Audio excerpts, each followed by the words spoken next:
Think about a sports season with thousands of games happening at once. You wouldn't track every play, you check the scorecard. The economy works the same way, and a stock market index is that scorecard. Companies are the players. Their stock prices are the scores. Every day, those scores move up or down. A stock market index takes a selected group of companies and combines all their score changes into one number so you can see how the group is doing at a glance. Here's a simple definition. A stock market index is a list of companies turned into a single number that rises or falls as those companies' stock prices change. The S&P 500 is one of the most famous scorecards.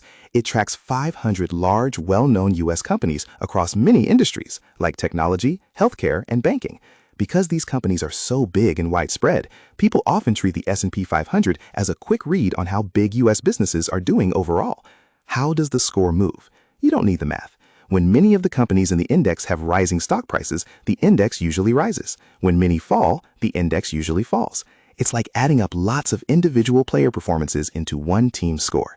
Imagine a tiny index with just 3 companies. One goes up, one stays flat, and one goes down. The overall score might barely move because gains and losses balance out.